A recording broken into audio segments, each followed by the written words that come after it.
Joining us right now, I was looking at the Elias Sports Bureau. It's a great place to get all kinds of numbers and analytics, and this is an absolute fact. The Sacramento Kings are undefeated since the Kevin Huerter show began on Sactown Sports, brought to you by Jiffy Lube. That's just an absolute fact. So why would we not welcome him in again? It is for your Sacramento Kings, who are 500, who have won 6 of 8. Kevin Huerter. Good morning, Kevin. Guys, how we doing? And that is a fact. It is not something that can be argued. We have not lost since we started this show. So only right to come back. Does it not, I was thinking about this yesterday. Jason and I were talking about this. I don't know that there's another city, and you can't compare another city that lives and dies more with its NBA team. But is that something you could sense on the floor last night? This collective sigh of relief, these bandwagon Warrior fans heading to L Street, hanging their head. This city is in cereal tastes better in the morning, Kevin, when you guys win. Oh, it does. It does. Winning is everything. And we're the only show in town. We're the only, obviously, NBA team, but only pro team in town. You could feel the energy last night. There were a lot of Warrior fans in the building. So our fans definitely came out and showed out, but they also had a lot of their own fans. And so it was a really fun atmosphere, right from really warm-ups. Them even announcing their starting 5, you could feel the energy in the building. When they went on runs, the building was loud even when they were scoring, but in the end, our fans definitely trumped them, and it was a really good win at home in front of them. Kevin, I know you had said, and others had said, you guys were close. You were close. And when you're 0-4, you guys believed it. Maybe it's hard for everyone else to believe it. But now to get to 500 that quickly, what's been the difference in this stretch that you've won 6 of 8? We're closing games better. That's first and foremost. We're playing a little bit better defense, even though I would say our offense at this point is better than our defense at this point in the season. But we're closing games better. A lot of that is obviously De'Aaron. We're getting contributions from a lot of different guys in different games, which is huge. Over the course of an 82-game season, it's so big to have a deep team that you're going to have guys in and out of the lineup. It's tough to be on for 82 games. So just the more guys you have that contribute, that's really big for a team trying to have a really good record. And we've just gotten really good contributions really across the board, and we're finishing games. Jason and I were talking to Kevin Huerter on the Kevin Huerter Show, brought to you by Jiffy Lube. We were talking earlier this week, playing around with this idea. Obviously, you wanted to win in Miami. Obviously, you wanted to win in Golden State. And those are your only 2 losses over the last 8 games. But the idea being that in sports, there's very little more powerful than an us against the world mentality in the locker room. I know that might be a media thing, but for you guys, as part of this stretch you're on right now, I'm not saying you didn't want the win, but that adversity, has that maybe helped bring you guys more together? Yeah, it has. I don't think it's something that our locker room talks about, or people on the outside, or what people are or are not saying. We work really hard. We believe in each other, obviously. And we didn't start off the season the way we wanted to. We were close. We talked about it, just had to finish games a little bit better. And I think being on the road kind of gave us confidence. We got away from home. We lost the first 3 or 4 that they're all home games, and we're able to get out on the road and win some really big games, and even hit a game winner, and we're able to get back home. And our schedules definitely hasn't been great to us to start the year. Have been on the road a lot, faced some really good teams, and for us to be 6-6, I think it's something that we're happy about at this point in the season, and obviously just trying to build off of it. Coach Brown mentioned the other day, Kevin, about after the win against the Warriors, that he kind of even sprinkled in a box and one on you guys defensively, and hadn't really practiced that much. How often does something like that happen where coach is like, well, we're going to try this and just go execute it? Yeah, not very often, but it does. And I think that shows obviously his trust in us and being able to try out different things. And listen, Steph had 47 on us back in Golden State and San Francisco. You can't let him come in our building and do something similar. So I think for us, a lot of ways, it was making someone else other than him beat us. And that really was from the jump, trying to blitz a lot of his ball screens, just get the ball out of his hands, make someone else hit a shot when it mattered. And we threw the box and one, just show him a different look. We threw a zone at him, just trying to keep him off balance. And we couldn't go the whole game just playing straight up man-to-man and trying to corral his ball screens and allowing him to just come off and fire. And obviously what he's been able to do over the course of his career. And so far this year, after us, he lit up Cleveland pretty good too to beat them.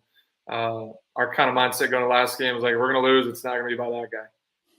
I think before you even came here how important it is to beat the Lakers for us, regardless of how they're doing. And I thought of something during that game I wanted to ask you. Russ got the tech for taunting. You went down, converted, and then I couldn't tell if you were questioning the ref or if you were saying something to Russ. And I don't know if you're comfortable with the question, but it's been bugging me all week what happened there.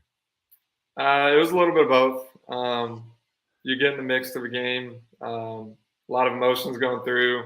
I thought I got fouled, thought it was an N1, and had a reaction that the ref didn't like. But at that point in the game, I think I was fine with the tech. I think it kind of got us going for the most part. I'm pretty sure we were on a run to end the half there. So just trying to go out there and compete, obviously. A lot of you guys are playing well, yourself included, but Domantas Sabonis, after maybe a little bit of a slow start, what he's doing right now, Kevin, is, and he's asked to do a lot. I mean, he's playing the 5. You guys have played more smaller lineup, streamlined. He's getting every rebound. He's making some big plays. What do you see with him out there right now? Yeah, I mean, he dominated the other night. It was a big effort by him, something that we obviously needed. I think what's so big about Domas is his versatility. In a game like that, I think everyone knows the Warriors and how dangerous they can be when they go small. And their lineup with Draymond at the 5 and shifting Wiggins to the 4 and having a lot of guards out there that you're chasing guys, and their movement can really hurt you, and it's really tough to guard. So I think us keeping them big was huge. Just they couldn't go with Draymond at the 5. Domas was too dominant. And he's done that in other games. He's forced teams to stay big, which I think is an advantage for us, because Domas being a 0.5, I feel like he can play big and small. It doesn't always feel like we're necessarily quote unquote big when he's in the game. But he's huge. He forces teams to prepare for him. A lot of times you got to double him when he gets on the low post and comes into those DHOs with a lot of us guards, and he's getting downhill, and he's a lot to handle. And it's great to see him get going. I'm not sure. I mean, he had 20-something rebounds, truly just like a dominant performance at home when we really, really needed it. Kevin Huerter on the Kevin Huerter Show, brought to you by Jiffy Lube. Another teammate I want to ask you about. This city loves its players, and I know you feel that. And Keegan Murray's dad came out last week and kind of let everybody know what was going on with Keegan personally. And it's not like the fans were turning on him or anything, just kind of wondering what was going on. And then from that point on, it was just this massive outpouring of love. And he was emotional in the post game last night for a good reason. But to see a young kid like that going through what he's going through and to break out like that, the win was great. But as a teammate, that had to feel amazing. Yeah, it's tough. I don't think many guys knew what was going on. Everyone knows Keegan for definitely being on the quieter side. He was definitely extra quiet over the last week, and different guys were kind of reaching out, thinking it was maybe reacting to how he was playing and trying to help him out in different ways. And then I think his dad coming out. The first time I knew about it was from the tweet, and so right away I felt bad, and I think a lot of guys reached out and just let them know we're there for him any way we can help. I know it's tough in the middle of a season. It feels like the next game is the most important thing in your life, but it's truly not. It's your family. He's got to be there for his loved ones, and for him not to miss a game, and for the most part not look too phased to us. I know that's he was going through something that's really tough to do, and we're there for him. Wish him all the best. I find myself, we do the games on radio for you guys, Kevin, and every time Keegan scores at home, PA announcer Scott Moak does the Keegan. And the whole place, yes, exactly. Do you ever say that out loud or under your breath? I feel like I just want to yell it when everyone else is doing it. Yeah, no, we say it on the bench, right? If I'm on the bench and he scores, I think everyone does the Murray thing on the bench. I mean, that's tough. I don't know how that really started. I think he just kind of started saying only Keegan. The crowd caught on, but I haven't heard that in my short career in the NBA. So he's it's one of a kind thing he's got going here at home. Yeah, it was a player of ours, Yogi Ferrell, from a few years ago. We tried that out, and the whole Yogi Ferrell thing in the background, and Keegan obviously coming in, Scott Moak, who's great with that stuff. Just the call and response from the fans, that they're always active. And then for you guys on the bench, speaking of, this happened the other night too. Are you guys aware, like when there's a wedding proposal or a marriage proposal or something that happened the other night? And I'm always wondering, do you guys even know when that's going on half the time? Yeah, I mean, it's tough not to, unless I'm in the game for the most part during timeouts, because our coaches take a couple minutes to gather their thoughts before they come to the huddle. So I'm doing a lot of looking around, kind of looking at the crowd, seeing what the big screen is showing, whatever's happening on the court. So I feel like I always see it unless I'm in the game. But I don't know how many there's been so far. There was one the other night I saw. Yeah. But it's cool. I guess it's people who are big Kings fans. I guess where's a better place to do it than courtside at a Kings game? Sure. You just got to know it's a yes. Yeah. Like, you can't ask that question and get a no. Oh, that's where it's smart. It's because there's so much pressure to say yes in that situation that the guy just knows what he's doing. It take a lot of balls from the girl's point to say no to it. So it's definitely a smart way to go about it.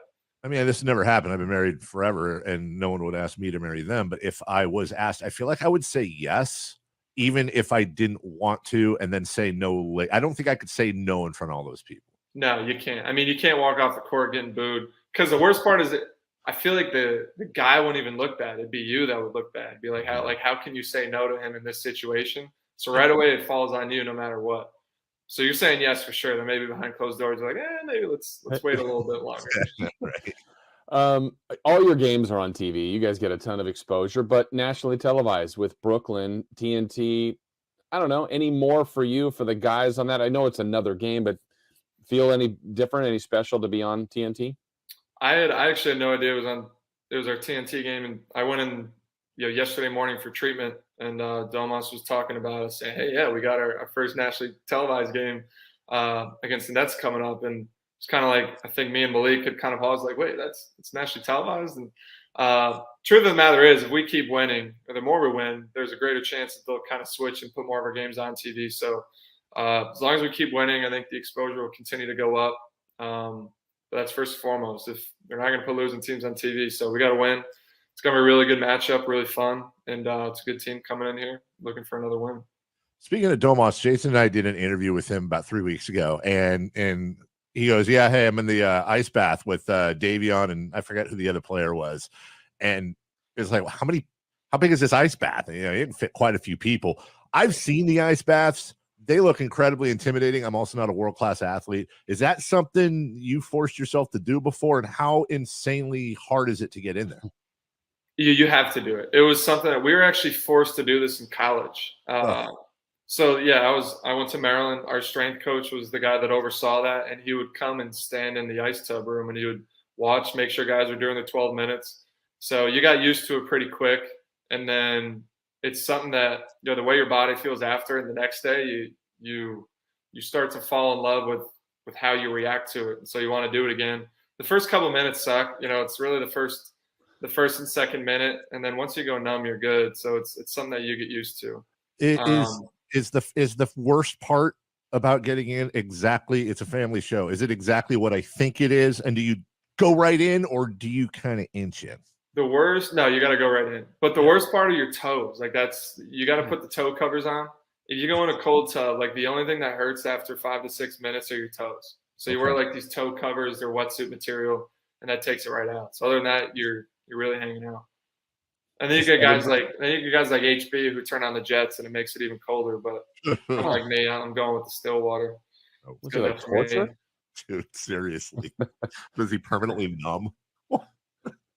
Jason, we're gonna have to do that before the year's over. We're gonna have to bring a tub into KHTK and see if we can handle it. Yeah, do you think that's cool? That's what you have to try out a cryo machine. I don't know if you guys have done that. Well, I've done that where you go in for 3 minutes and it's like negative 1,000, and you have to walk around and then you leave. Is that what you're talking about? Yeah, I think the cryo machine's worse, to be honest. I got anxiety. I couldn't do it. I was out by like a minute. It is a 3 minute just grind. Like grind. There's no, hey, let's get numb and then I can hang out. It is 3 minutes of closing your eyes and just battling. So it sucks. Dave, that's another example, 1,000 of the mental toughness that athletes have that you and I don't. I mean, listen, they get paid well, but dude, I'm good. Come on. I'm gonna stay warm. They tell you it's gonna make you feel better. Usually you're more adept to doing it. So it's, as long as that's the case, usually you pick the sauna over any other sort of recovery method. But they tell you the cryo, you're going to feel better. It's going to help you. A lot of guys will just get in. Hey, that's funny. Ice cream makes me feel better. Yeah, right? Ice cream, a milkshake, perhaps something. That's right. Last thing for you, Atlanta's on the schedule. We noticed here pretty soon. That's got to be on your radar. And obviously, you're not looking ahead ball game wise, but to get to go back and see a lot of friends, especially this relatively soon in the season, you got to be looking forward to that. Yeah, you are for sure. The thing that kind of sucks, we're there on a back-to-back, and then I'm pretty sure we fly out quick to Boston. So we got Memphis, fly to Atlanta that night, play Atlanta, and I'm pretty sure we fly out after the game is our schedule. So not much time will be spent there. For me, obviously, I'm looking forward to seeing some familiar faces.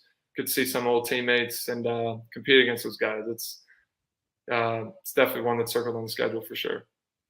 All right. Well, listen, if we talk next week, and by the way, just so everybody knows, we're doing this Tuesday because of the schedule. Every once in a while, we're going to do some stuff because we don't want to get Kevin on a game day before or after. But I got to be honest, if we're talking a week from Wednesday and you still haven't lost, like this pretty much has to happen for the rest of your career. I'm sorry, until you lose. That's kind of a crazy thing.